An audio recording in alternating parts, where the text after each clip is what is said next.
mempersembahkan serial Sandiwara Radio Misteri Mak Rompang. Misteri Mak Rompang. Misteri Mak Rompang.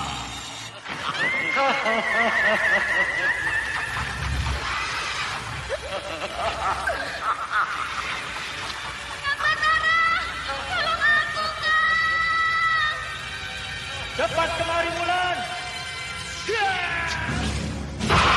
Mak Rompang.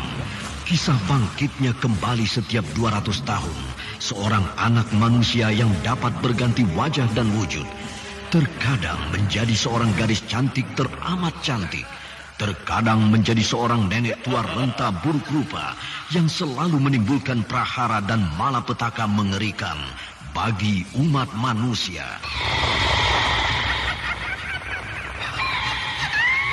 Bahaya, kita dalam bahaya. Sudah, cepat tinggalkan tempat ini. Tunggu, Kamira. Aku mau menutup warung dulu. Jangan pikirkan warungmu, pikirkan nyawamu. Hei, menjauh. Tuk Tunggal bilang menjauh.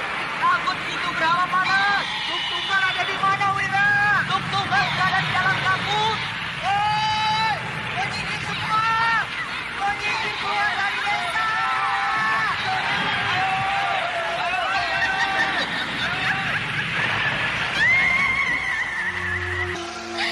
Kang Batara bicara sungguh-sungguh.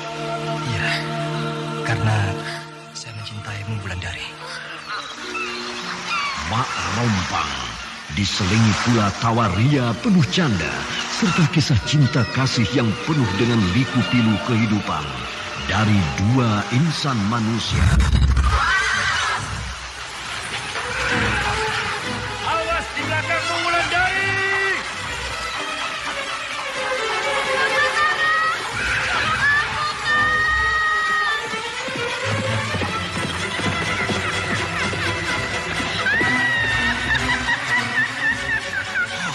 Celaka, Wulandari dibawa lari Mak Rompang. Oh, dia.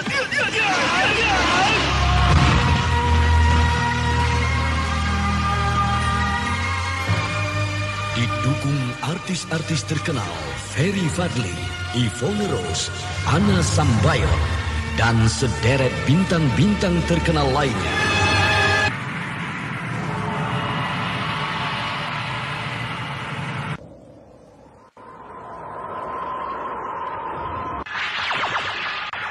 Arahkan cahaya kapak perunggu itu kepadanya.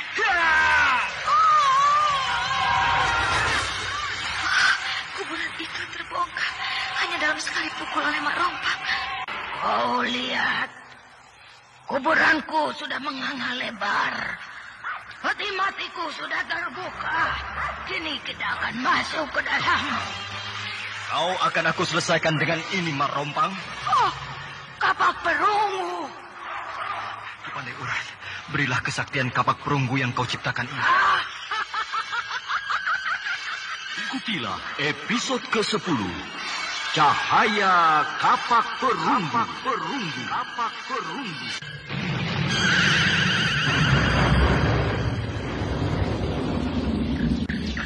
Naskah karya Asmadi Syafar. Di seri yang ke-19 ini didukung oleh Yvonne Rose sebagai Wulandari, Ferry Fadli sebagai Batara, Tata sebagai Anda Alifato, sekarang masih Nario mendengarkan sebagai Kisabrang, Sandiwara Radio di Endang channel sebagai Memori Suni, 80. Ana Sambayon sebagai Mak Rompang, dan pembawa cerita Neni Sumardi. Teknik dan montase Indra Mahendra dengan sutradara Denny Denhas. Pada kisah yang lalu diceritakan, Batara berhasil menghalau serangan Nyai Dusila di dusun Lembah Meratap. Walau sebenarnya peperangan itu terjadi antar kelompok siluman penghuni lembah itu, keberhasilan Batara itu tidak lain karena kapak perunggu yang dibawanya, sehingga terhindarlah Kira Bumi, Andita dan penghuni dusun itu dari kehancuran. Namun karena itu, Batara menjadi terlambat 1 minggu untuk mencari Wulandari, sementara Wulandari masih menempuh perjalanan panjang untuk menghindari orang-orang Singasari yang berada di sepanjang sungai Batanghari. Wanita cantik ini meminum minuman yang aku berikan itu sampai habis. Sebentar lagi dia akan tewas keracunan. minuman Kisanak ini enak sekali. Apa yang Kisanak campurkan ke dalamnya? Tidak ada apa-apa. Hanya aku memasukkan sepotong gula aren. Oh, pantas enak sekali. Selamat aku. Hampir saja aku pingsan kalau dia mengetahui bahwa aku memasukkan ramuan racun ke dalam minumannya ini. Aku minta tambah minuman ini, Kisanak.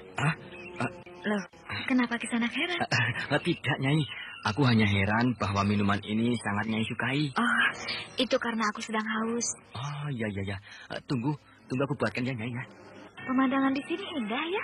Iya, Nyai. Banyak orang suka duduk lama-lama di sini melihat padang rumput yang menghijau itu. Pantas Kisanak memilih berjualan di sini. Supaya para pembeli betah duduk berlama-lama. Sebentar lagi kawanan Kijang akan datang merumput di sana. Sesiang ini? Iya. Kalau begitu, di sekitar tempat ini banyak harimau. Wah, memang banyak, Nyai. Karena harimau-harimau itu mengintip Kijang yang sedang merumput. Bahkan banyak di antara kijang-kijang itu yang diterkamnya. Ya, karena tidak sempat lagi melarikan diri. Pemandangan yang mengerikan juga. Dia berpura-pura ngeri. Padahal rembulan Telaga Sore ini, kalau merampok dan membunuh orang, tidak pernah merasa ngeri dan kasihan. Ini tambahan minumnya, Nyai. Tunggu. Ada apa, Nyai? Apakah Kisanak merasakan gempa bumi? Tidak. Aku merasakan bumi ini mulai miring. Atau mungkin kepalaku pusing. Nah, racun yang diminumnya tadi mulai bekerja. Aduh, kepalaku. Perutku mual sekali. Wulan. Nyerupas. Aku pusing nih. Kau telah terminum racun yang diberikan pemilik warung ini di dalam minumanmu tadi. Aduh, aku tidak bisa bernafas. Korek kerongkonganmu dengan jari manis yang ada cincin bermata merah delima yang aku berikan padamu.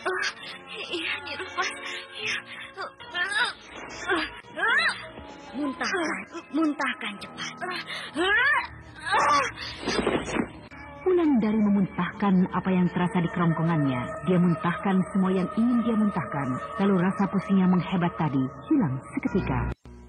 Wulandari memandang muntahnya yang jatuh ke tanah. Maka tampaklah beribu-ribu binatang kecil merayap di dalam muntahnya itu. Lalu binatang-binatang itu terbang beriringan membumbung ke angkasa.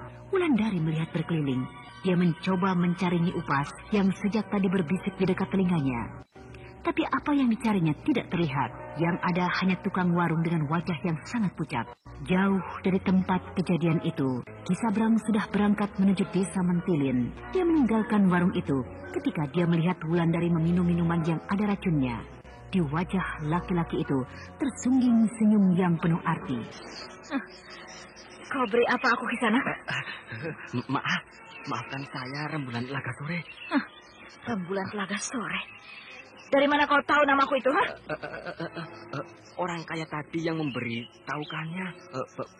Bahkan... Ayo, bicara yang jelas. Iya. Bahkan dia yang menyuruh aku memberikan racun ke dalam minumanmu. Jadi kamu yang meracun aku, sehingga aku tadi hampir mati. Bukan, aku hanya disuruh oleh orang tadi. Jadi siapa nama orang tadi? Siapa? Aku tidak tahu nama orang itu, Nyai. Bohong kamu. Aku berani sumpah. Aku tidak tahu nama orang itu. Baru aku pukul begitu saja sudah pingsan kamu. Apalagi aku hajar habis-habisan. Ini rupanya khasiat cincin yang diberikan Nyerupas kepadaku. Cincin anti racun. Iya, sebaiknya aku kejar orang yang menyuruh tukang warung ini untuk meracunku. Iya. Aki Patok, kenapa Aki Patok berhenti di sini? Apakah karena banyak rusa di padang rumput itu? Bukan, Batara. Walau aku berbentuk harimau begini, makananku bukanlah rusa-rusa seperti kebanyakan harimau. Karena aku adalah harimau gaib. Lalu, apa sebenarnya yang Aki Patok makan selama ini? Karena aku belum pernah tahu. Kalau kau tahu pun, aku harap kau tidak menyediakan makanan-makanan itu. Karena aku bisa mencarinya sendiri, Batara. Baiklah, aku tidak akan menyediakannya. Makananku adalah telur ayam, kemenyan, dan juga kopi pahit. Aneh. Aki Patok minum kopi juga rupanya. Iya, karena aku sudah tua, Batara. Aki, itu ada warung di tepi padang rumput ini. Mari kita ke sana. Aku di sini saja, Batara. Kenapa? Nanti pemilik warung itu terkejut melihat wujudku ini. Baiklah, kalau begitu Aki tunggu di sini. Aku mau minum melepaskan haus. Iya.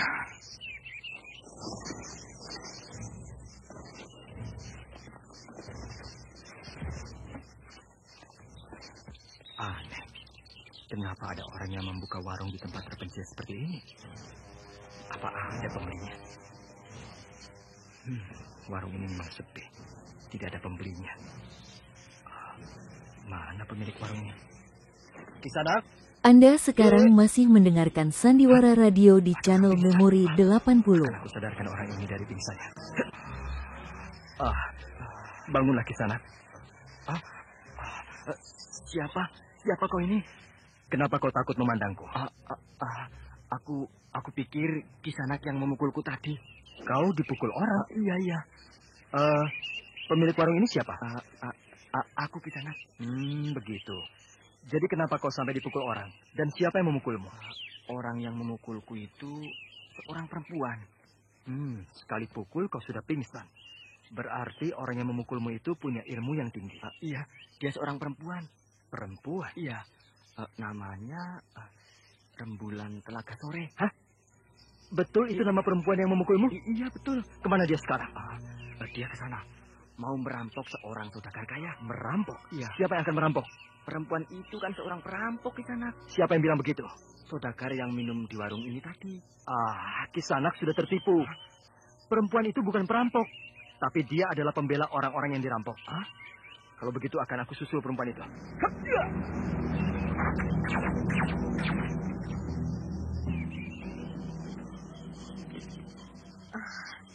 Sudah malam hari.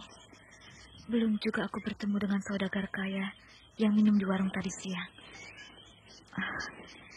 Lebih baik aku teruskan perjalananku daripada aku bermalam di tempat sepi begini. Kalau tidak salah, jalan ini menuju ke kampungku.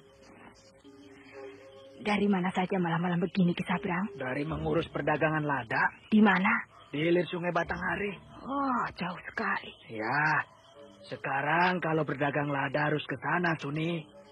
Karena perdagangan lada sudah dikuasai oleh orang-orang Singasari. Oh, begitu. Ada yang mencari aku selama aku tidak di rumah? Ada. Siapa? 2 hari yang lalu Raden Wangsa datang kemari. Apa keperluannya? Dia tidak bilang apa-apa. Paling-paling dia minta tolong untuk menghancurkan Gandhi ini.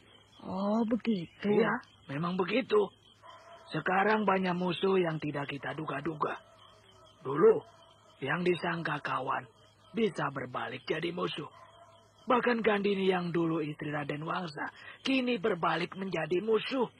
Jadi bagaimana jadinya, Kisabrang? Ya biar saja. Aku tetap menjalankan perdaganganku dengan orang-orang Singasari. Sedangkan urusan Gandhini adalah urusan Raden Wangsa. Ngeri juga kalau dipikir-pikir keadaan sekarang ini. Tidak perlu kau pikirkan. Karena itu bukan urusanmu, Suni. Nasib. Apa yang kau keluhkan, Suni? Tidak apa-apa. Sudah. Pergi tidur. Aku mau duduk-duduk dulu, menghilangkan letihku. Iya. Tunggu. Apakah selama aku pergi, Ki Wista datang kemari? Tidak pernah. Mungkin dia tersinggung. Karena tugasnya selama ini digantikan oleh Ulung. Bagus. Bahkan lebih bagus lagi kalau dia itu mampu saja. Kenapa begitu, Kisabrang? Aku tidak butuh orang seperti Ki Wista itu. Marompang. Datanglah. Aku Ki Sabrang. Ingin bertemu dengan Mak Rompang. Sejak tadi aku memanggil-manggil perempuan siluman itu. Tapi tidak juga datang dia. Dasar siluman. Sudah ditolong, lupa pada yang menolongnya. Sabrang! Datang juga dia. Sabrang! Kau memanggilku. Iya, Marompang. Apa perlumu? Aku minta tolong supaya musuh-musuhku bisa Marompang hancurkan mereka. Siapa musuh-musuhmu? Apa sebenarnya yang kau rasakan? Kini di Tegal Sari mulai dibangun pasukan oleh Gandini dan kawan-kawannya, Mak. Kenapa kau jadi takut? Karena mereka pasti akan menghancurkan aku. Kalau begitu, akan aku hancurkan mereka. Tapi Gandini tidak. Karena dia adalah orang suruhanku. Sama denganmu. Iya. Justru yang aku mau Gandini yang dihancurkan Marompang. Aku pergi, Sabrang.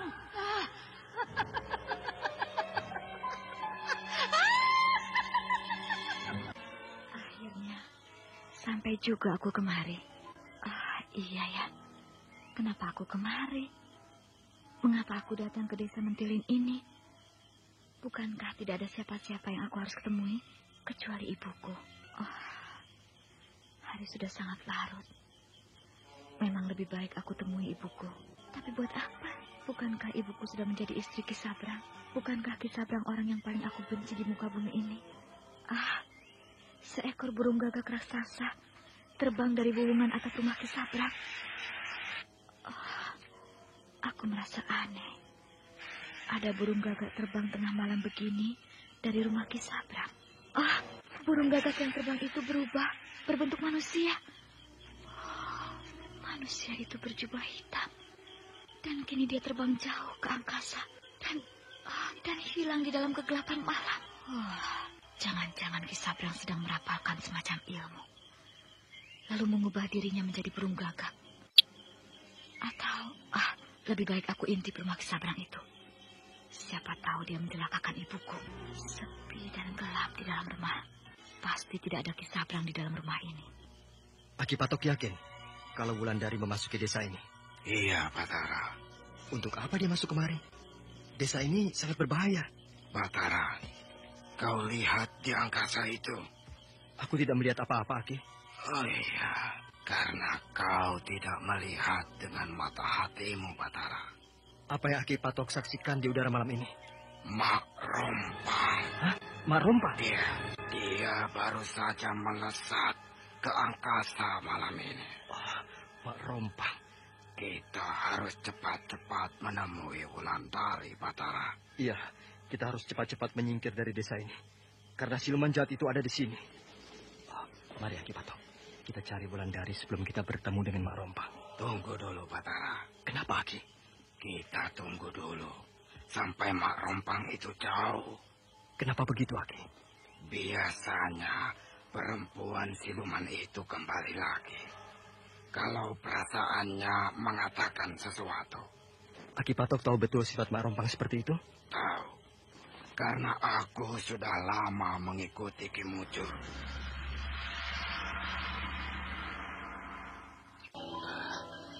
Cepat betul Mak Rompang pergi. Padahal masih ada yang akan aku sampaikan pada dia. Betul. Burung gagak itu sudah terbang tinggi. Siapa itu? Kalau tidak bicara, maka akan aku suruh tangkap oleh pengawal-pengawalku karena memasuki halaman rumah tanpa izin. Aku siapa? Wulandari. Belum mati rupanya perempuan ini. Tunggu dulu. Jangan mendekat kemari. Aku hanya Tunggu. Mau apa kau kemari ya? Mau bertemu dengan... tidak usah. Aku mau pergi. Tunggu dulu. Aneh. Kenapa dia masih hidup? Bagaimana dia minum yang sudah berisi racun itu? Tapi rupanya dia tidak tahu kalau yang memberikan racun itu adalah aku. Itu Ki, itu dia. Cepat kita kejar. Sedikit lagi Ki Patok. Sedikit lagi Wulandari akan tersusul oleh kita. Wulandari! Ki Patok tunggu di sini. Rasanya sekali lompat, maka aku bisa menyusul Wulandari. Aku masih tertinggal di belakang Wulandari. Dan aku susulnya. Ilmu apa yang digunakan Wulandari sehingga aku tidak bisa menyusulnya? Ki Patok, aku tidak dapat menyusul Wulandari. Larinya bagaikan angin. Ada yang mengiringi Wulandari berlari, Batara, sehingga kau tidak bisa menyusulnya. Betul begitu? Betul. Ilmu semacam itu hanya dimiliki oleh para penghuni dusun Karangangin. Dusun Karangangin? Iya, dusun yang kuat bagai karang. Tapi tiang-tiang rumah di dusun itu terbuat dari angin. Aneh, baru kali ini aku mendengar nama dusun seperti itu. Dusun itu sama seperti dusun Lembah Meratap, Batara. Hanya bedanya, Lembah Meratap terletak di dasar lembah yang dalam dan sepi. Sedangkan dusun Karangangin terletak di atas lembah, bahkan jauh di atas lembah, dan tergantung di awang-awang. Wulandari dikawal oleh siluman angin. Apakah Ki Patok tahu kemana kira-kira arah Wulandari berlari? Rasa-rasanya aku tahu. Kemana, Ki? Wulandari berlari ke arah bulan terbit. Bulan terbit? Berarti ke arah Tegasari. Mengapa dia harus ke Tegasari? Mengapa tidak langsung saja ke Telaga Sore? Sudah semalaman aku berjalan. Anda sekarang masih mendengarkan Sandiwara Radio di channel Memori 80. Tapi entah bagaimana, aku bisa juga berlari lebih kencang dari mereka. Sehingga aku tidak terkejar. Siapa sebenarnya mereka? Sehingga aku ketakutan sekali. Yang seorang masih muda, persis semuda Kang Batara. Sedangkan yang seorang lagi sudah tua. Bahkan seluruh rambutnya sudah memutih. Sekarang aku tidak tahu harus kemana. Daerah ini asing bagiku. Ada orang akan melewati tempatku ini. Maaf, Nyai, boleh aku bertanya? Boleh. Nyai mau kemana pagi-pagi begini? Mau ke pasar. Rupanya ada hari pasar. Iya, di alun-alun Tegalsari. Tegalsari? Iya. Jadi jalan ini menuju Tegalsari? Iya. Rupanya jalan ini juga menuju Tegalsari. Baru aku tahu. Kalau Kisanak mau ikut dengan aku, ayo. Karena hari pasar ini mungkin hari pasar yang paling ramai. Kenapa begitu? Karena banyak orang belanja dari desa-desa tetangga. Baru aku dengar sekali ini bahwa orang-orang dari desa yang lain belanja ke Tegalsari. Kejadian ini sudah berlangsung beberapa kali. Misalnya di Lubuk Mentilin. Orang-orang sana tidak mau lagi menjual dagangan mereka di sana. Mereka lebih suka menjual dagangannya di Tegalsari. Kenapa begitu? Karena Lubuk Mentilin sudah tidak aman. Banyak orang-orang Singasari di sana. Apalagi kepala desanya. Kenapa kepala desanya? Suka memeras para pedagang. Kisabrang sudah sangat keterlaluan. Betul juga. Pasar ini ramai sekali. Aku belum pernah melihat pasar seramai ini. Bahkan pedagang-pedagang kue ini pun banyak sekali. Walaupun dagangan kue mereka sama jenisnya. Mari, Nyai. Mau beli yang mana? Sejak tadi malam aku belum makan apa-apa. Aku akan beli kue itu untuk mengganjal perutku. Ayo, silakan pilih. Yang ini saja, Nyi. Nagasari. Berapa banyaknya? Bungkuskan 5. Oh, iya. Aneh. Perempuan tua di sebelahku ini juga membeli kue Nagasari. Dia juga membeli 5 buah. Apa peduliku? Rupanya pasar ini ramai sekali ya, Nyi. Wah, hari pasar di sini memang selalu ramai. Nini berasal dari sini? Bukan. Aku berasal dari desa Tanah Retak. Sudah berapa kali Nini berjualan di hari pasar ini? Sudah 6 kali. Oh iya, kenapa tidak berjualan di desa Nini sendiri? Bukankah hari ini di Tanah Retak juga sedang berlangsung hari pasar? Di sana sudah tidak aman, Nak. Bahkan di desa-desa yang lain pun juga begitu. Ya, hanya di sinilah tempat yang paling aman.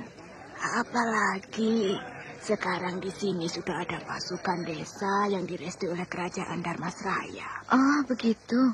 Nah, tukang cendol itu, dia berasal dari jauh. Dan tukang jagung itu, dia berasal dari Mentilin. Oh, begitu.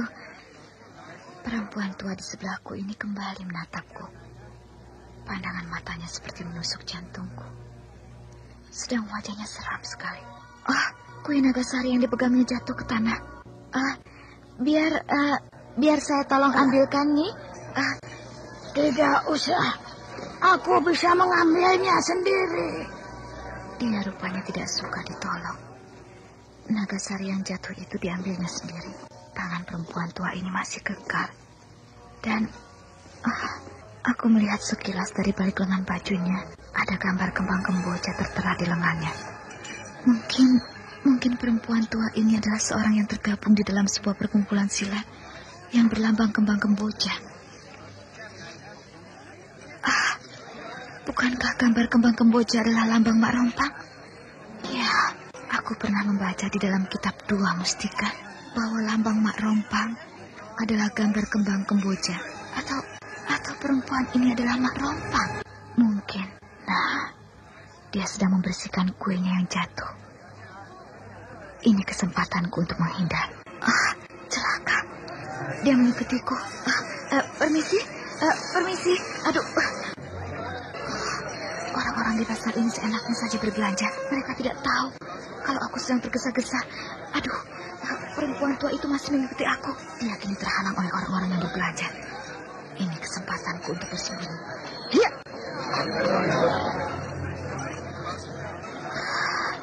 Selamat aku. Perempuan itu sudah pergi. Dia tidak tahu kalau aku bersembunyi. Kenapa tukang kue Nagasari itu melambai-lambaikan tangannya padaku? Oh iya ya, aku belum membayar Nagasarinya. Aku mengantuk sekali. Tapi aku harus segera kembali ke Telaga Sore. Sudah 1 bulan aku tinggalkan Nyi Guru di sana. Padahal kalau aku tidak bertemu dengan perempuan yang mirip Mak Rompang tadi, aku akan mampir ke alun-alun desa, melihat pemuda-pemuda di sini latihan olah keprajuritan. Siapa yang duduk di atas batu di pinggir jalan ini? Perempuan. Ya, perempuan tua yang mengejarku di pasar tadi. Kini dia berdiri.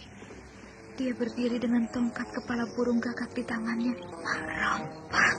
Ya, dia memang Mak Rompang. Aku tidak punya pilihan lain selain terus berjalan karena dia sudah melihat aku. Kenapa kini Mak Rompang berbentuk perempuan tua? Bukankah Mak Rompang masih berwujud seorang gadis yang sangat muda? Aku tidak bisa memikirkannya. Aku harus berpura-pura tidak tahu ketika nanti aku melewati depannya. Celaka. Dia memalangkan tongkatnya menghadangku.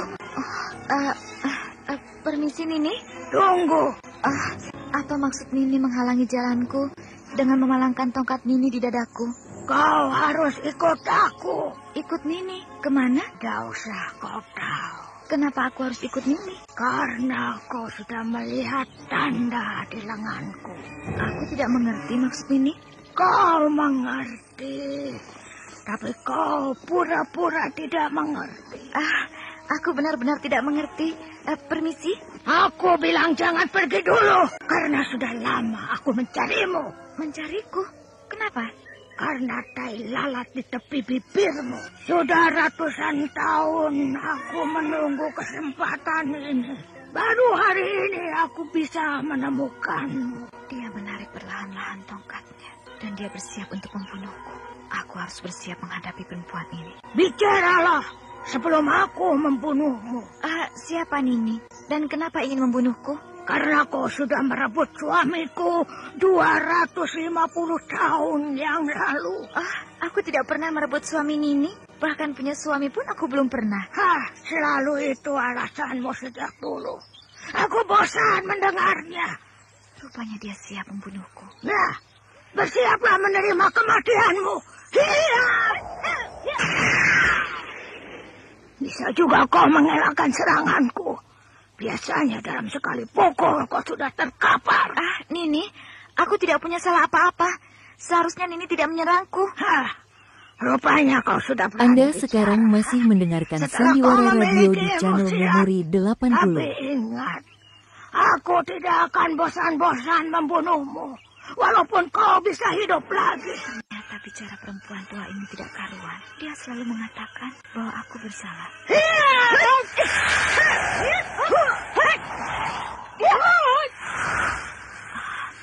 Bajuku sudah dapat disambar oleh tongkatnya, sehingga bajuku robek. Dia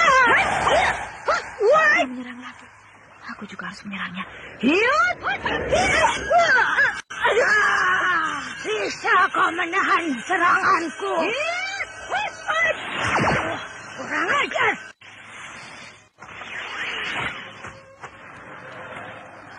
Aku seperti dikurung dalam putaran tongkatnya. Aku tidak bisa keluar dari serangan ini. Aku harus berani keluar. Kalau tidak aku bisa mati terkena hantaman tongkatnya.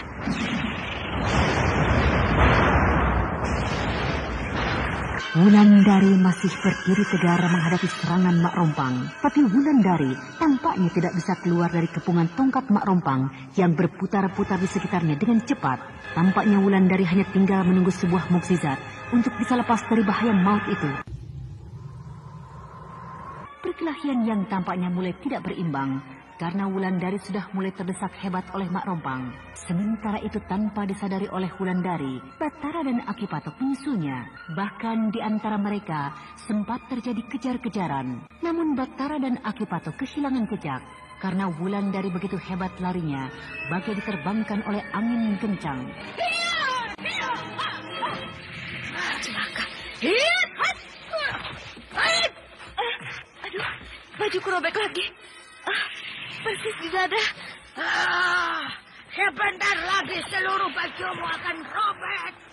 Tapi yang penting bagiku bukan merobek bajumu, tapi mencongkel tai lalat di bibirmu itu. Karena itu suamiku tergila-gila kepadamu. Rasanya aku akan mati hari ini, tapi aku tidak akan menyerah begitu saja.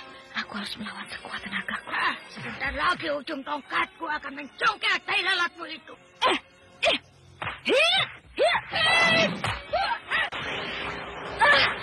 Pundakku terkena hantaman tongkatnya. Ini bersiaplah kau. Karena sebentar lagi aku akan merobek mulutmu. Mati aku. Cepat tutup mukamu dengan tangan yang memakai cincin merah delima itu, Wulan. Jangan lari kamu. Kenapa aku terlempar ke udara? Kini aku berada kembali di bumi. Kini cepatlah lari dari tempat ini sebelum kau diserang kembali oleh dia. Aku mendengar suara Nyirupas, tapi aku tidak bisa melihatnya. Betul kan? Kalau kau masih berdiri di sini, maka kepalamu akan pecah dihantam tongkatnya. Nyirupas, akan aku hadapi Mak Rompang ini dengan ilmu 10 jari dewaku. Percuma.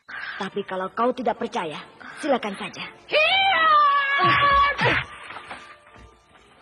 Jangan coba-coba lari dariku, Wulandari. Aku hanya menghantam angin. Dia sudah bergeser ke sampingmu sebelum pukulanmu sampai.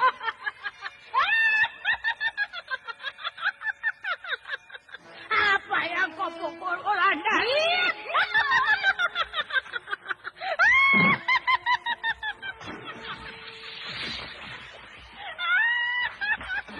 Kau tidak akan sanggup menghadapinya, Wulandari.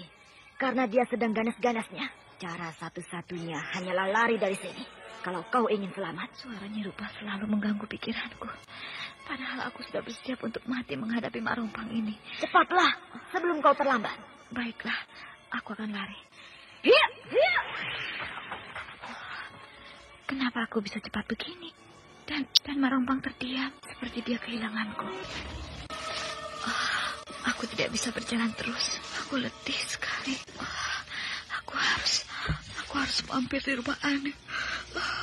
Aku harus istirahat. Tapi Tapi rasanya rumah Aning sudah jauh. Aku harus kembali lagi. Aduh, kakiku sudah tidak bisa lagi dilangkahkan. Aduh, aduh.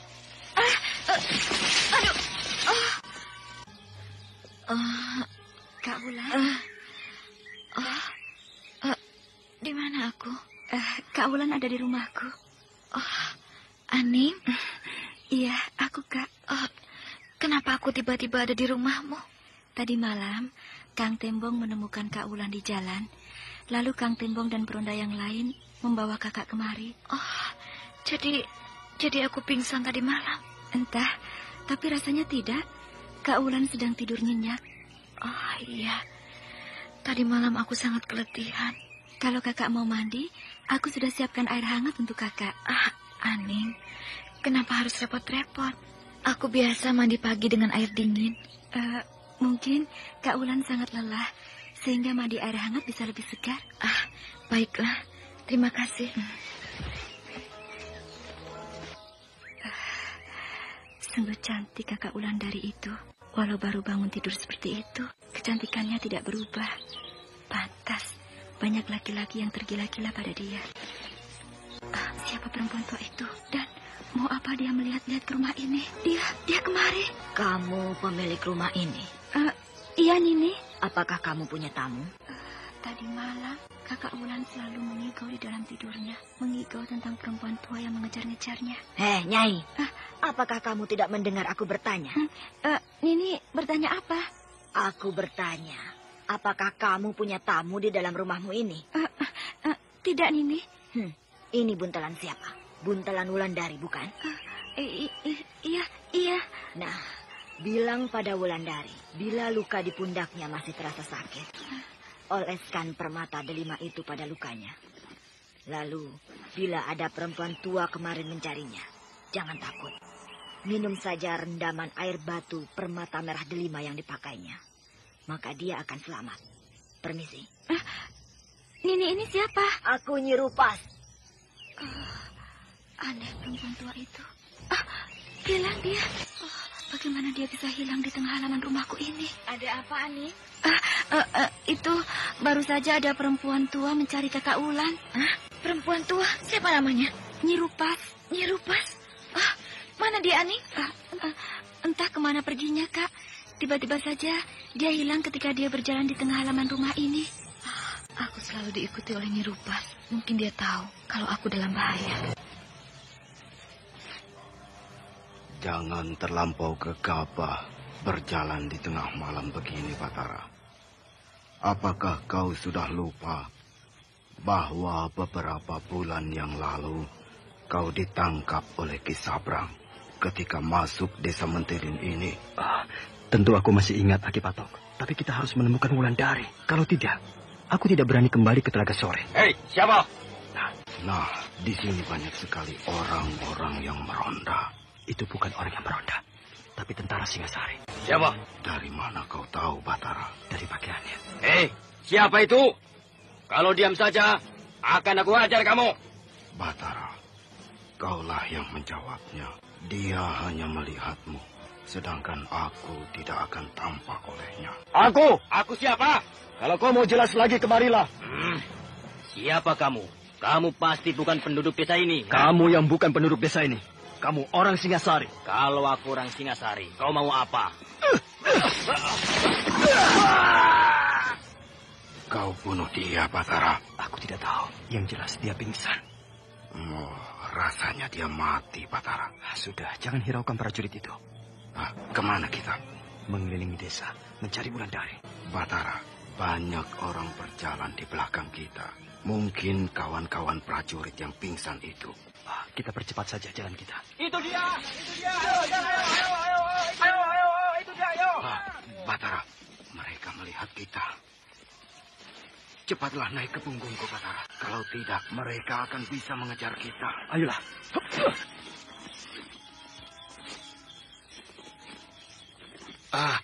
Ada apa kalian rame-rame datang ke rumahku malam begini?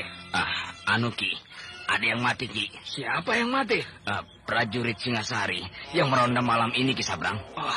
Celaka. Kenapa dia mati? Diterkam harimau tadi. Harimau? Harimau putih, Ki Sabrang. Wah, Batara memasuki desa ini lagi. Kalian bunyikan kentongan. Tangkap Batara sampai dapat. Apakah Ki Sabrang yakin kalau harimau putih itu Batara? Dulu, ketika dia lolos dari kurunganku, dia juga lari berupa harimau putih itu. Baik, Ki Sabrang. Akan kami tangkap dia. Bunyikan kentong tanda bahaya. Bunyikan kentong. Bunyikan kentong. Bunyikan kentong. Kau dengar bunyi kentongan itu, Batara? Itu kentongan tanda bahaya. Iya, itu kentongan tanda bahaya. Mereka mencari kita. Mereka sudah tahu bahwa kita telah mencelakakan kawannya tadi. Mari kita keluar saja dari desa ini, Batara. Kita keluar dari dusun ini. Tapi kita berkeliling dulu. Kemana? Ke rumah Ki Sabrang. Untuk apa, Batara? Melihat keadaan di rumahnya. Kalau dia sendirian, akan aku hadapi dia. Kita buat perhitungan malam ini dengan dia. Ayolah. Peranan, Aki. Jangan berlari kencang begini. Aki Patok, jangan berlari kencang. Batara, di balik semak-semak ada belasan pasang mata yang sedang memperhatikan kita. Hah? Aki Patok melihatnya? Iya. Tapi aku tidak melihatnya, Aki. Itu karena kau belum bisa melihat dengan perasaanmu. Apa maksud Aki? Belasan pasang mata yang mengintip kita itu, Batara, bukan mata manusia biasa, tapi mata para makhluk halus. Betul begitu, Aki? Betul. Bahkan mereka kini mencoba mengejar kita, Batara. Hah? Peganglah kuat-kuat, Batara. Aku akan berlari sekencang angin agar mereka tidak dapat mengikutiku. Iya. Ada cahaya putih berkelebat di sebelah kiri pohon manggis itu. Iya, aku melihatnya, Batara. Apakah Aki tahu sinar apa itu?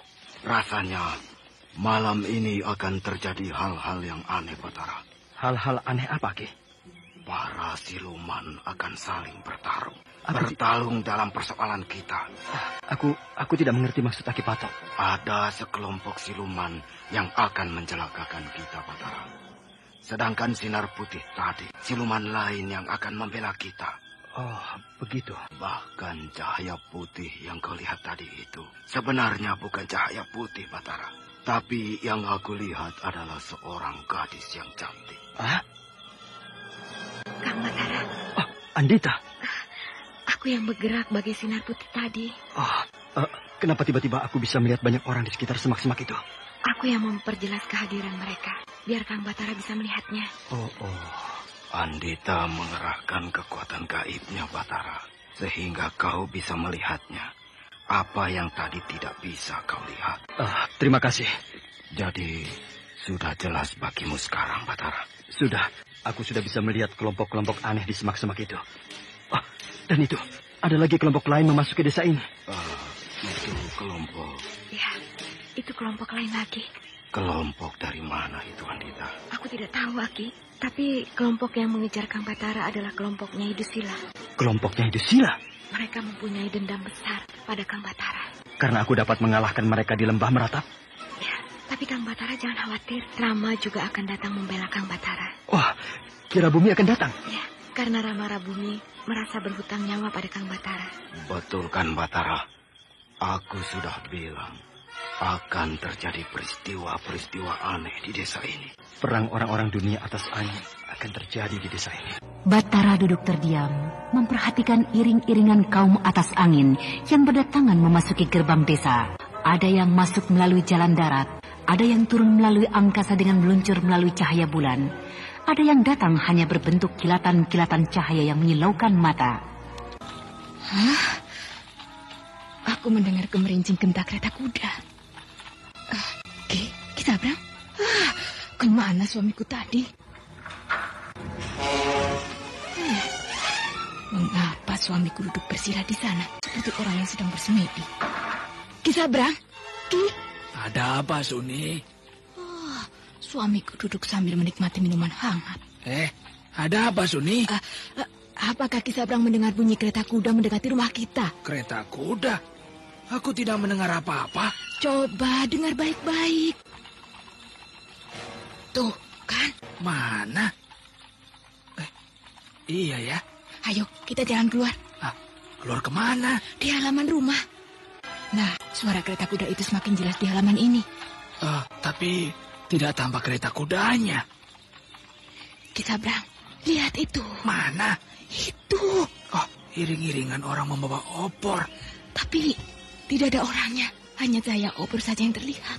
Ada apa ini sebenarnya? Coba panggil pengawal. Pengawal, kemari kamu. Iya, Nyai. Ada apa, Nyai Lurah? Coba kamu lihat itu. Hah? Lihat apa, Ki Lurah? Itu, cahaya obor yang banyak beriringan. Maaf, Ki Lurah. Saya tidak melihat apa-apa. Tolol kamu. Itu tuh. Kamu lihat tidak? Nah, sekarang ada iring-iringan orang turun dari angkasa. Maaf, Nyai. Saya tidak melihat apa-apa kecuali bulan yang bersinar pucat. Iya, Suni. Banyak orang beriringan turun dari angkasa. Rasanya mereka itu turun dan muncul dari balik awan. Nah, lihat itu. Itu muncul satu lagi. Dia persis muncul dari balik awan dan menghilang di dekat tegalan itu. Ayo, kamu bunyikan gentongan tanda bahaya. Ayo cepat. Iya, Ki Lurah.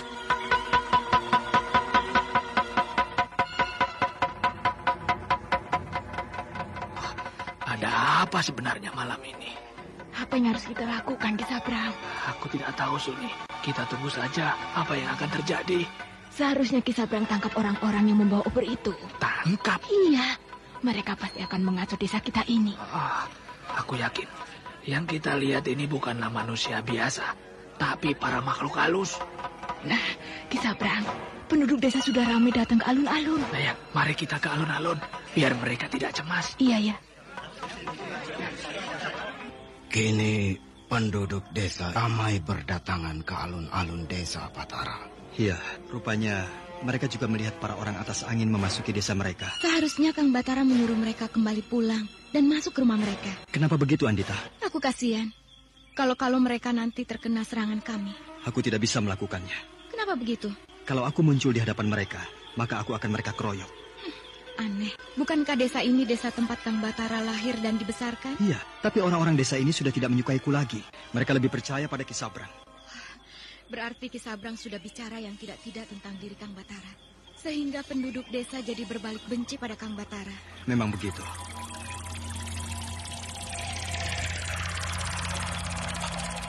Suara apa itu, Andita? Itu pertanda Ramandara Bumi datang. Begitu bunyi kedatangannya. Nah, itu Ramandara Bumi berjalan. Siapa yang berjalan di belakang Kira Bumi itu? Orang-orang dusun Lembah Meratap. Sedikit sekali.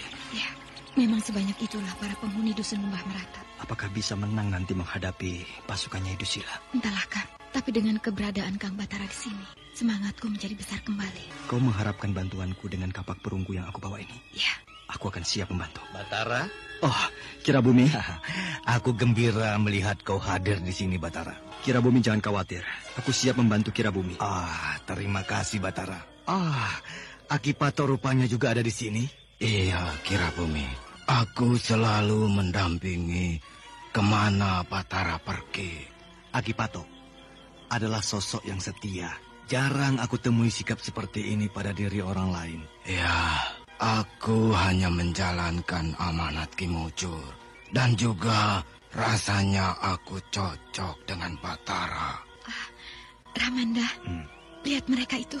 Mereka kembali naik ke angkasa. Mereka naik dengan mendaki cahaya bulan, lalu hilang di balik awan tebal itu. Bagus kalau begitu. Berarti mereka memang tidak punya urusan dengan kita. Siapa mereka itu sebenarnya, Kira Bumi? Kalau melihat cara mereka datang, mereka itu pasti orang-orang dari dusun Karangangin. Karangangin? Aku baru mendengar nama dusun itu. Dusun itu terletak di dekat Sungai Batanghari. Berada di atas lembah yang dalam. Tapi dusun itu berdiri kokoh. Walau tiang-tiang dusun itu terdiri dari angin. Itu sebabnya diberi nama Dusun Karangangin. Begitu. Yang menjadi pemimpin dusun itu bernama Kijana. Sedangkan istrinya bernama Nyerupas. Mereka baik. Tapi mengapa malam ini mereka juga datang? Aku tidak mengerti. Tapi sekarang kan mereka sudah pergi, Ramanda. Iya, tapi untuk apa mereka datang kemari? Apakah mereka berpihak pada Nyai Dusila? Rupanya bukan di bumi saja terjadi perang, Kira Bumi.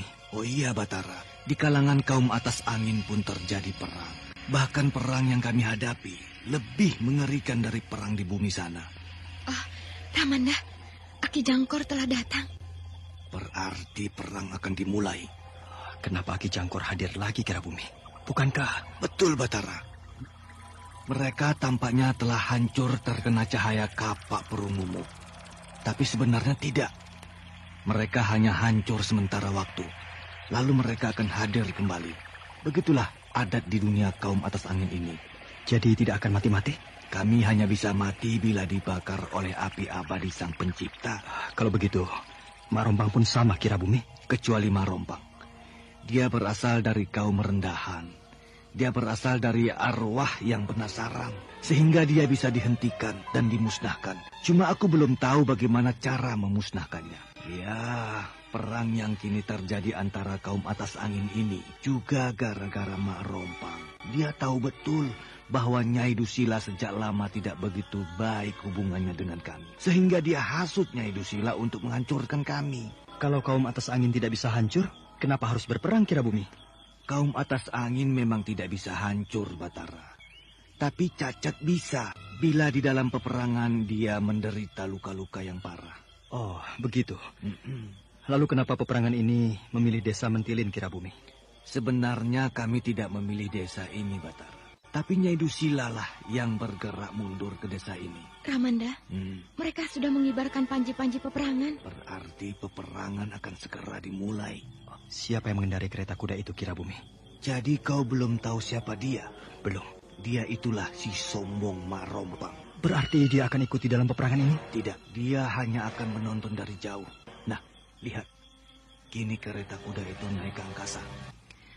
Perang akan segera dimulai. Kirabumi, Andita dan kaum dusun Lembah Meratap sudah bersiap-siap untuk menghadapi Nyai Dusila beserta para pengikutnya. Sedangkan Batara hanya terdiam bersama Aki Patok. Batara belum tahu apa yang harus dikerjakannya karena cara orang-orang atas angin melakukan peperangan sangat berbeda dengan orang dari dunia sana. Dunia yang selama ini tempat Batara hidup. Perang sudah dimulai. Perang yang menimbulkan petir dan kilatan-kilatan cahaya yang menyilaukan mata. Bahkan kilatan-kilatan itu tampak jelas dari alun-alun desa, sehingga penduduk desa yang sedang berkumpul terkejut memandang ke angkasa. Bahkan tiba-tiba saja, banyak di antara mereka yang rubuh jatuh tidak bernafas lagi. Kejadian itu membuat penduduk yang lain gempar. Mereka lari kucar-kacir menyelamatkan diri. Anda sekarang masih mendengarkan Sandiwara Radio di channel Memori 80. Lama-lama di alun-alun. Walau malam itu, bulan memancarkan sinarnya yang lembut. Menjelang pagi hari, perang antara kaum atas angin itu mereda. Mereka sirna entah kemana. Sedangkan Batara dan Aki Patok masih terdiam berdiri di tempat mereka semula. Batara berdiri sambil memegang kapak perunggu. Sedangkan Aki Patok berdiri siap untuk membawa Batara pergi. Perlahan-lahan, Batara menyelipkan kapak perunggu ke dalam bajunya. Di wajah anak muda itu tampak rasa puas. Lalu perlahan-lahan pula Batara naik ke punggung Aki Patok. Dan Aki Patok pun berjalan membawa Batara pergi. Jalan harimau putih tunggangan Batara itu tidak tergesa-gesa. Sehingga Batara tertidur di punggung harimaunya. Di dalam tidurnya, Batara bermimpi. Mimpi yang punya arti penting bagi Batara. Masih kau genggam kapak perunggu itu, Batara? Siapa Aki? Rasanya saya pernah bertemu dengan Aki. Bertemu secara wujud nyata tidak pernah, Batara. Tapi bertemu dengan cara seperti ini memang pernah. Bertemu dengan cara begini? Dengan cara bagaimana, Aki? Sudah, tidak usah kau pikirkan betul cara kita bertemu. Tapi yang penting adalah apa maksud pertemuan ini. Maksud pertemuan ini? Saya tidak tahu. Aku menemuimu karena kau memegang kapak perunggu itu, Batara. Tunggu dulu, Aki. Siapakah sebenarnya Aki ini? Saya benar-benar lupa. Aku bernama Ki Pandai Urat. Ki Pandai Urat? Maaf Ki Guru. Saya benar-benar tidak tahu siapa Ki Guru sebenarnya. Tidak usah kau memanggilku dengan sebutan Ki Guru. Karena kau tidak pernah menjadi muridku. Maaf. Panggil saja aku dengan Ki Pandai Urat. Baik, Ki. Nah, dengarkan baik-baik, Batara. Saya sudah siap mendengarkan petunjuk yang akan disampaikan pada saya, Ki. Bagus. Kau murid yang patuh. Tidak salah si Mujur memilihmu menjadi muridnya. Kalau saja Tuk Tunggal masih hidup, dia akan bangga mempunyai cucu murid sepertimu ini. Terima kasih Ki Pandai Urat. Ada satu hal yang akan aku sampaikan kepadamu, Batara, yaitu mengenai kapak perunggu yang kau pegang itu. Ya Ki Pandai Urat. Kapak ini memang masih ada pada saya. Kapak itu aku ciptakan untuk satu tujuan, yaitu untuk menghancurkan Mak Rompang. Jadi cara mempergunakan kapak itu ada di dalam kitab Dua Mustika yang aku tulis. Hanya sayang kau dan Nyi Sepi belum membacanya, sehingga kau sudah salah mempergunakan kapak perunggu itu. Maaf Ki Pandai Urat, saya tidak tahu. Bahkan keampuhan kapak ini saya dapatkan dengan cara yang tidak sengaja. Aku tahu, sudahlah. Aku tidak mau memperdebatkan hal-hal yang sudah lalu. Kini yang akan aku sampaikan padamu ialah jangan mempergunakan kapak ini sembarangan lagi. Karena kapak ini hanya untuk menghancurkan Mak Rompang. Maaf Ki Pandai Urat, saya sudah mempergunakan kapak ini untuk memerangi Nyai Dusila. Aku sudah tahu. Kau sudah mempergunakan kapak itu 2 kali.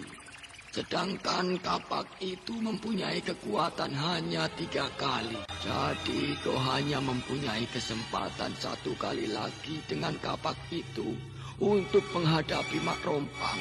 Setelah itu maka habislah khasiatnya. Celaka. Aduh, maaf Ki, saya benar-benar tidak tahu. Aku kan sudah bilang, tidak usah disesalkan apa yang sudah lalu. Kini yang harus kau pikirkan, bagaimana mempergunakan kapak ini selanjutnya dengan baik. Sehingga Mak Rompang itu bisa kalian musnahkan dari muka bumi ini. Sehingga kalian dan juga orang-orang yang lain bisa hidup dengan tentram. Maaf Ki Pandai Urat, saya belum tahu cara mempergunakan kapak ini untuk menghadapi Mak Rompang. Cara mempergunakan kapak ini memang tidak seperti yang kau pergunakan selama ini. Tapi supaya lebih jelas, pergilah ke Telaga Sore. Baca petunjuk di dalam kitab Dua Mustika. Maka kau akan tahu cara mempergunakannya. Terima kasih Ki Pandai Urat. Sekali lagi saya mohon maaf karena saya sudah menyalahgunakan kapak perunggu ini.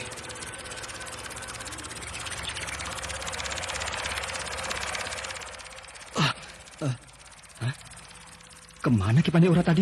Kenapa, Batara? Apakah Ki Patok melihat Ki Pandai Urat? Wah, kau bermimpi, Batara. Aku tidak melihat siapa-siapa, kecuali jalan yang sepi dengan padang alang-alang yang tumbuh di kiri kanan jalan. Mimpi aku rupanya. Batara masih termenung duduk di atas punggung harimau putih. Dia masih memikirkan arti mimpi yang baru saja dialaminya. Sementara sengatan matahari sudah semakin terasa. Hari sudah tinggi, sementara angin sepoi-sepoi meniup padang alang-alang. Ani, Kak Wulan, mau kemana? Aku mau berangkat, Ani. Malam-malam begini. Hari belum malam, baru lepas senja. Lihat, bulan baru terbit di sebelah timur. Rasanya menyenangkan berjalan di bawah cahaya bulan. Lebih baik besok pagi saja, Kak Wulan. Aku sudah 2 hari di rumahmu ini. Rasanya sudah cukup aku merepotkanmu, Ani. Kami tidak merasa direpotkan oleh kehadiran Kak Wulan. Bahkan kami senang Kak Wulan mau menginap di rumah kami. Tapi aku tidak bisa lebih lama lagi di sini, Ani. Aku harus segera kembali ke Telaga Sore. Sudah terlampau lama Nyi Guru aku tinggalkan. Tunggulah sampai hari pagi, Kak. Bahkan Kang Timbong dan Kirambat akan marah bila aku mengizinkan Kak Wulan pergi malam ini. Bilang saja bahwa aku yang memaksa untuk pergi. Dia datang lagi. Siapa Kak Wulan? Laki-laki itu. Siapa laki-laki itu, Kak? Kalau dia menanyakan aku, bilang aku sudah pergi. Iya. Apakah di sini rumah Kirambat? Iya, Kirambat tidak ada. Aku tidak mencari Kirambat. Aku mencari perempuan yang menginap di rumah ini. Perempuan? Siapa yang Kisanak maksudkan? Wulandari. Wulandari? Kisanak ini siapa sebenarnya? Aku hanya bertanya, apakah Wulandari ada? Bukan harus menjawab pertanyaanmu. Wulandari tidak ada. Kamu tidak bohong? Aku sudah menjawab pertanyaanmu. Kamu bohong. Aku melihat gadis itu tadi di sini. Jangan masuk. Aku mau menjemput Wulandari. Dan Wulandari ada di dalam rumahmu ini. Wulandari sudah pergi sejak sore tadi. Kau bohong. Kau akan menyesal membohongi aku. Siapa sebenarnya kisanak ini? Aku Daksa. Aku kusir kereta kuda Marompang. Celaka. Kini, untuk gantinya, kau yang akan kubawa. Kenapa tiba-tiba wajah laki-laki ini berubah seram? Kulit mukanya mulai keriput, sedangkan matanya merah berair. Sini kau. Lepaskan! Aku tidak mau ikut! Lepaskan! Akan aku lepaskan kau bila kau beritahu di mana Wulandari. Ini aku. Rupanya memang kamu ada di rumah ini. Sekarang lepaskan dia. Tidak, kalian berdua akan aku bawa. Kau curang. Iya. Cepat kemari, Ani. Cepat. Kak Wulan. Aduh, tolong, Kak. Terima kasih. Berani kau memukulku, ha? Minggir, Ani. Dia akan menyerang kita. Iya. Hati-hati, Kak Wulan. Iya. Kak Wulan, jari-jarinya mulai direntahkan. Jari-jarinya punya tulang patah, Kak. Sebentar lagi tulang-tulang kalian akan kupatahkan. Aku seperti memukul. Silakan menyerang aku lagi. Tubuh makhluk ini empuk sekali, sehingga pukulanku tidak berarti bagi dia. Kini kau akan aku tangkap Wulandari. Bersiaplah. Tidak semudah yang kau kira untuk menangkapku makhluk siluman. Berani kau mengatakan bahwa aku adalah makhluk siluman. Cukup gesit juga kau rupanya. Aku harus menyerangnya dengan ilmu 10 jari dewaku. Dia tidak apa-apa. Dia tidak mempan sama sekali. Wulandari mulai cemas menghadapi lawannya yang tidak berkenan menerima pukulan-pukulannya.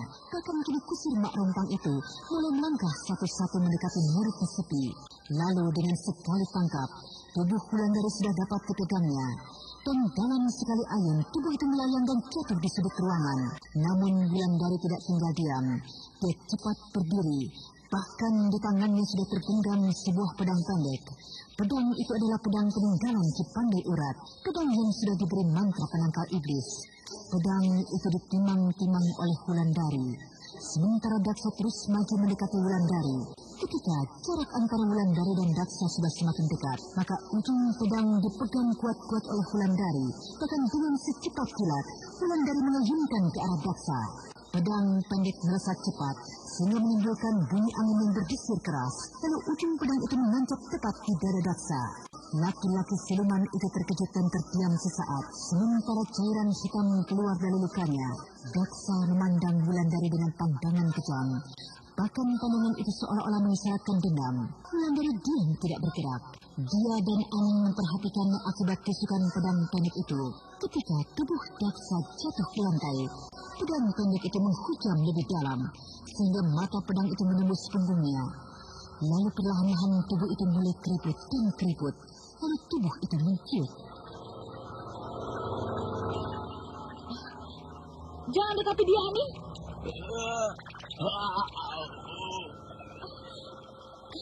Tubuhnya makin mengecil, Kak.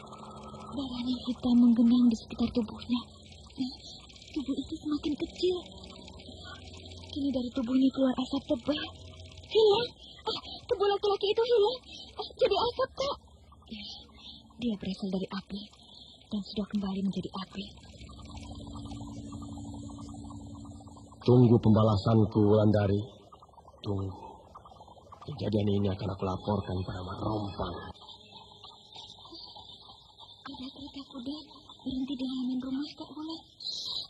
Ya, asap itu perlahan-lahan bergerak mendekati kereta kuda.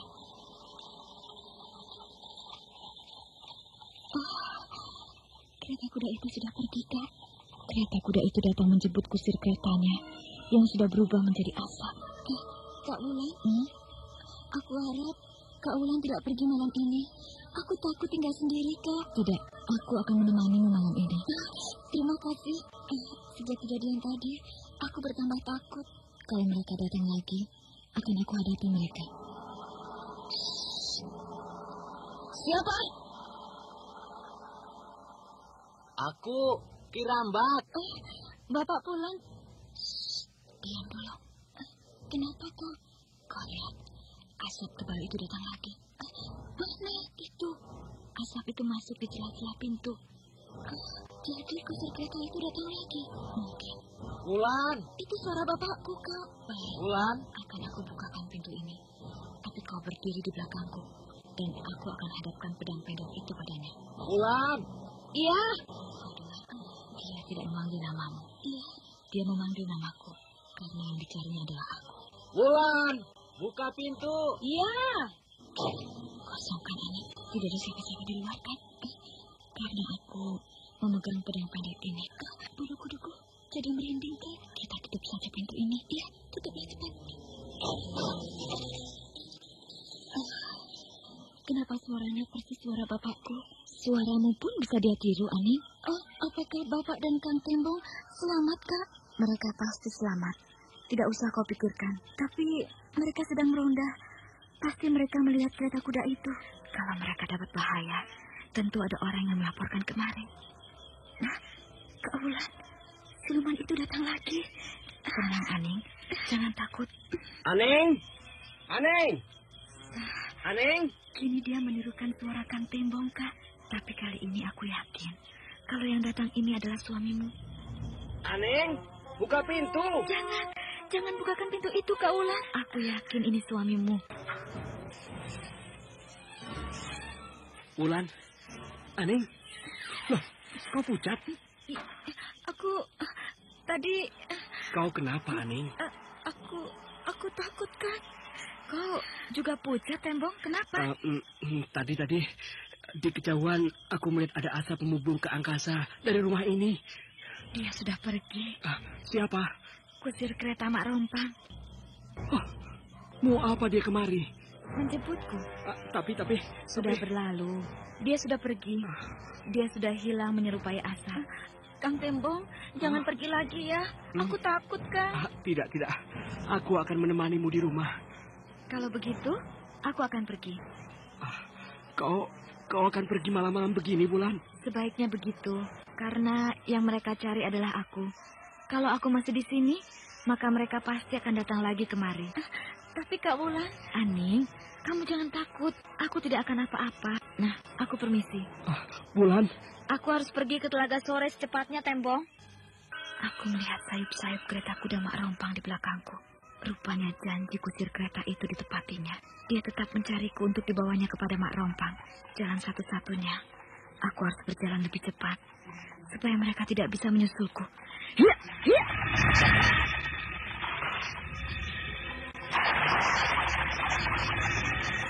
Aneh, kereta kuda itu masih saja berada di belakangku. Bahkan jaraknya sudah semakin dekat. Anda sekarang masih mendengarkan Sandiwara Radio di channel Memori 80. Kereta kuda itu bahkan sudah lebih dekat. Aku akan memakai ilmu lari cepatku.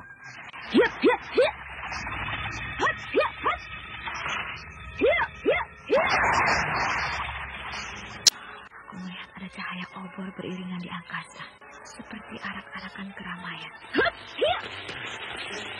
Aneh, kemana aku bergerak? Arak-arakan itu juga bergerak mengikuti aku. Apa sebenarnya ini? Kereta Mak Rompang sudah semakin dekat.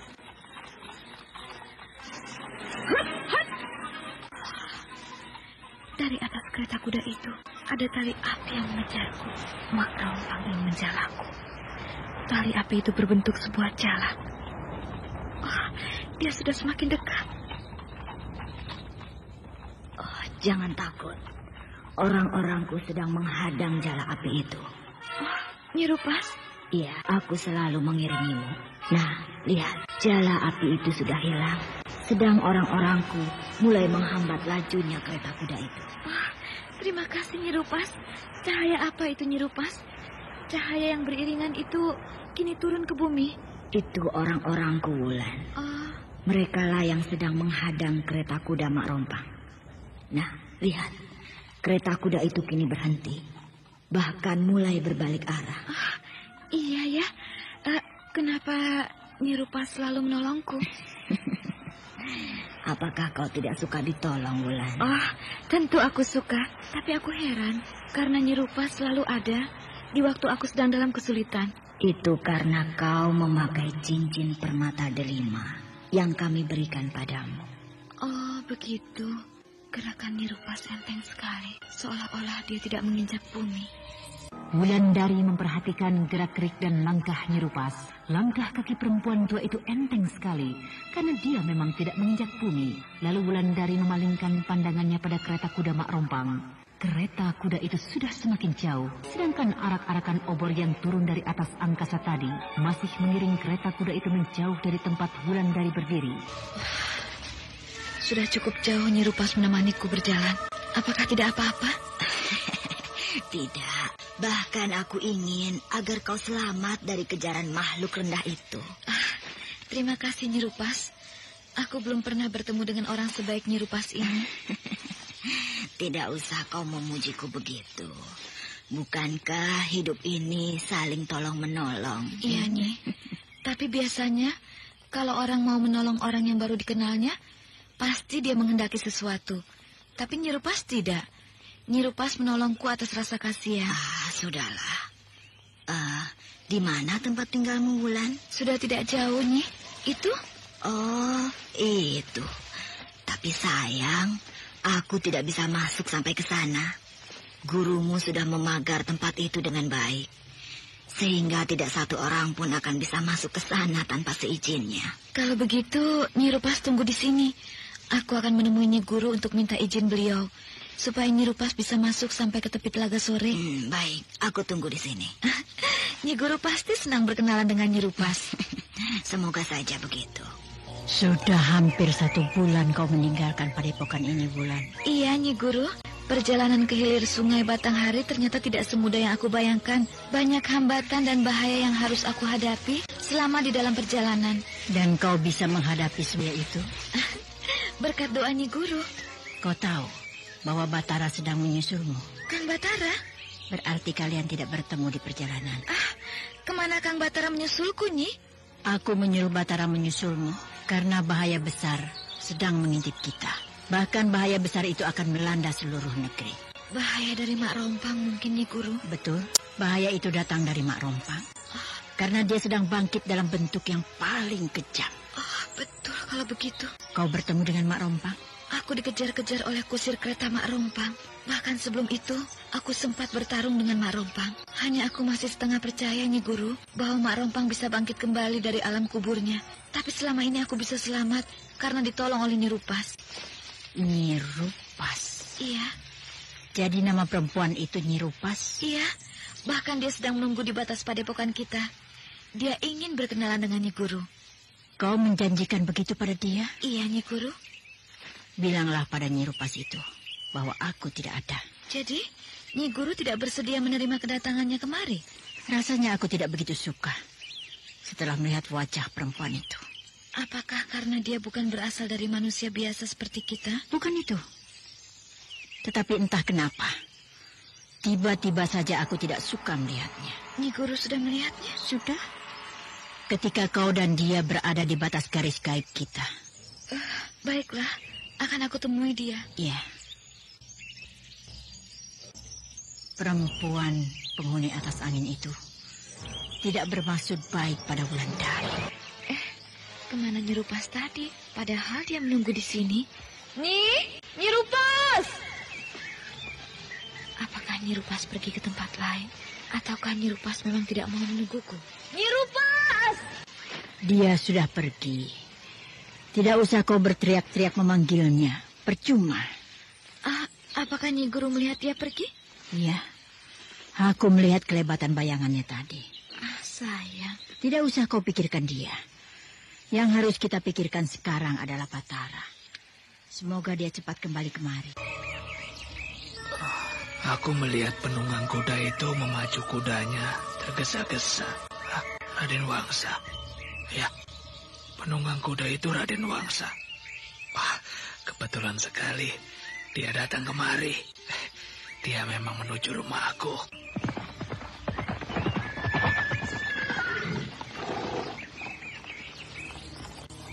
Lepaskan saja di situ, Raden. Biar kuda itu merumput. Ya. Selamat datang, Raden Wangsa. Apa kabar? Aku mendengar berita buruk telah terjadi di desa ini, Ki Sabrang. Itu sebabnya aku datang kemari. Siapa yang menyampaikan berita itu kepada Raden Wangsa? Seorang pedagang barang pecah belah.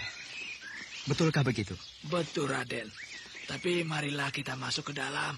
Tidak baik bicara di depan pintu seperti ini. Baiklah. Mari, Raden. Ayo, silakan duduk. Terima kasih. Raden telah menempuh perjalanan jauh. Tentu Raden ingin istirahat. Tidak usah. Aku datang kemari ingin mendengar berita kejadian itu. Berita apa yang telah Raden dengar tentang desa ini? Betulkah desa ini diserbu oleh Tegal Sari? Sehingga penduduknya banyak yang mati? Betul, Raden. Nah, kebetulan kalau begini. Benar dugaanku, Ki Sabrang. Tegal Sari itu sudah semakin kurang ajar. Kalau dibiarkan terus, mereka akan menghancurkan kita. Menghancurkan wibawaku sebagai seorang bangsa. Betul, Raden. Kini Raden Wangsa bertambah benci pada Tegal Sari. Tinggal aku menghasutnya supaya Gandini dan Tembong bisa dia lenyapkan dari muka bumi ini. Kenapa kau diam saja, Ki Sabrang? Iya, aku teringat kejadian 2 hari yang lalu, Raden Wangsa.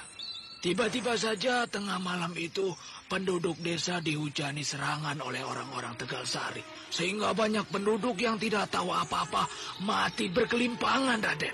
Siapa yang memimpin serangan itu? Ya, siapa lagi kalau bukan Gandini dan Kiludira? Mereka harus dihancurkan. Iya, mereka memang harus dihancurkan, Raden Wangsa. Kalau tidak, mereka akan menjadi ancaman besar bagi kita di kemudian hari. Sekarang yang perlu kita pikirkan, bagaimana caranya kita menghancurkan mereka? Kita pakai saja tentara kerajaan Dharmasraya, Raden. Dengan alasan bahwa mereka adalah pasukan pemberontak. Sulit untuk melaksanakan siasat itu. Kiludira pasti akan bilang hal yang sebenarnya kepada kerajaan. Sehingga habislah kita nanti. Walaupun sebenarnya kalau menumpas mereka dengan pasukan kerajaan, bukan soal yang sulit. Hanya dalam waktu setengah hari, mereka pasti sudah hancur. Nah, bagaimana kalau kita menggunakan pasukan Singasari pimpinan Kisono Keling? Perang terbuka akan pecah, Raden Wangsa. Karena mereka memang menginginkan berhadapan dengan pasukan Singasari. Kalau begitu, akan kita lakukan penculikan. Siapa yang akan kita culik, Raden Wangsa? Kiludira. Kenapa tidak menculikkan ini saja, Den? Pekerjaan itu lebih berbahaya. Karena Gandini bukan perempuan yang mudah diculik. Jangan-jangan kita yang akan tewas di tangannya. Baik. Ya, bisa saya terima. Nah, kalau Kiludira sudah bisa kita culik, lalu kita apakan dia, Den? Kita suruh dia mengusir Gandini dan Tembong dari Tegal Sari. Kalau dia masih tidak mau, maka kita bunuh saja dia. Bagus juga rencana Raden Wangsa itu.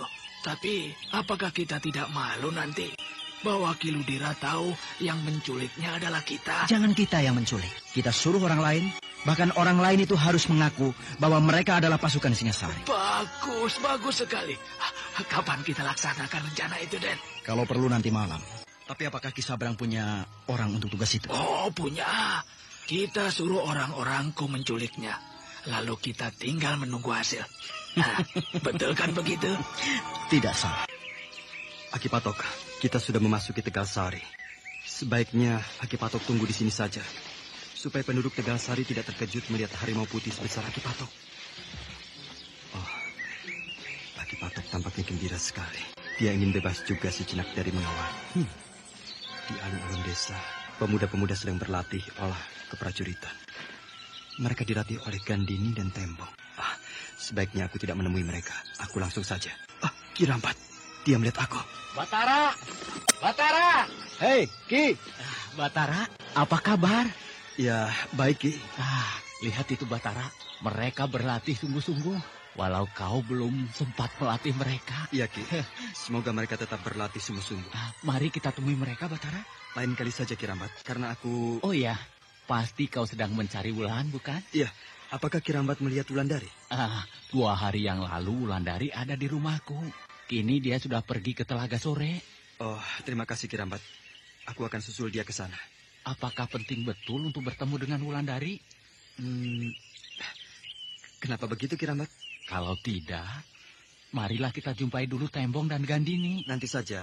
Setelah aku menemui Wulandari, maka aku akan kembali kemari. Aneh, Batara tidak menemui kita tadi siang. Dia masih tergila-gila dengan Wulandari. Itu sebabnya kita tidak penting bagi dia.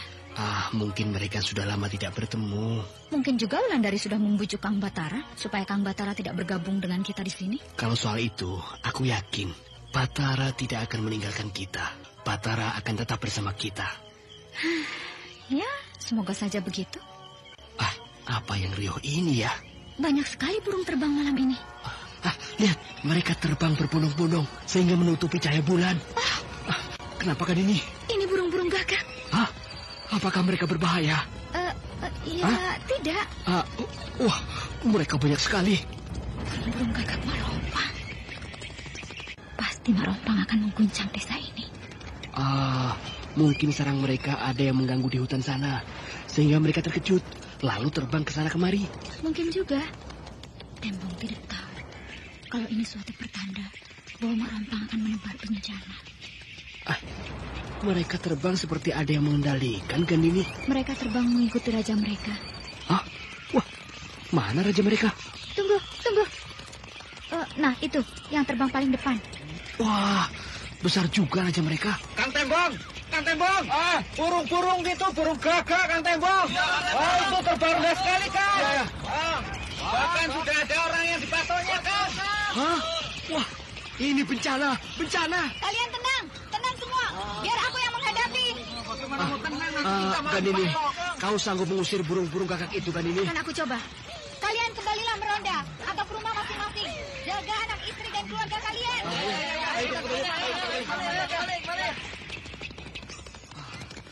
Apakah kau benar-benar sanggup mengusir burung-burung gagak itu, Gandini? Lihat saja nanti. Hei, burung siluman. Pergilah. Aku Gandini yang mempunyai gambar kembang kemboja di lenganku. Pergilah. Terbanglah. Jauh sekali. Burung-burung gagak itu terbang jauh. Wah, mantra apa yang kau baca, Gandini? Mantra pengusir burung. Wah, kau memang hebat. Tidak percuma kau jadi panglima perang di Tegalsari ini. Itu hanya kebetulan saja. Masih ada seekor burung gagak mengitari angkasa. Apa maksudnya? Apakah ada sesuatu yang dicarinya atas uruan Marompang? Seekor burung gagak masih terbang di atas angkasa, Gandini. Mungkin ini rajanya yang besar tadi. Iya, ini raja burung-burung gagak tadi. Burung gagak ini seperti menyambar-nyambar di atas kepalaku. Dia terbang persis di atas kepalamu, Gandini. Iya. Hati-hatilah, nanti kondemu disambarnya. Iya. Nah. Dia kini terbang jauh. Mari kita kejar. Buat apa, Gandini? Aku hanya ingin tahu kemana dia terbang. Ayo. Burung gagak besar itu masih terbang di atas desa Tegalsari, sedangkan Gandini dan Tembong mengikutinya dari bawah. Mata Gandini tidak lepas dari gerak-gerik burung gagak itu, karena Gandini tahu dari mana asal burung siluman itu. Sedangkan Tembong tampaknya tidak begitu bergairah. Dia menganggap bahwa bencana yang akan melanda desa itu sudah berlalu. Nah, pendengar yang berbahagia, bagaimanakah kelanjutan kisah ini? Untuk mengetahuinya, ikutilah esok hari pada waktu dan gelombang yang sama.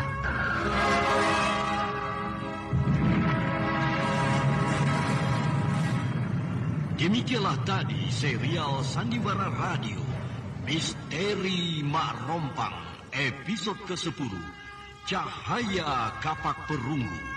Dipersembahkan oleh Denhas Adia Suara, bekerja sama dengan PT Sinar Effendi Murni, produsen tablet obat kuat Aladina, obat terlambat bulan Menpas Kapsul, tablet obat kuat dan pegal linu Duta Rema, dan jamu godok Cap Gorilla. Terima kasih atas perhatian Anda. Sampai jumpa.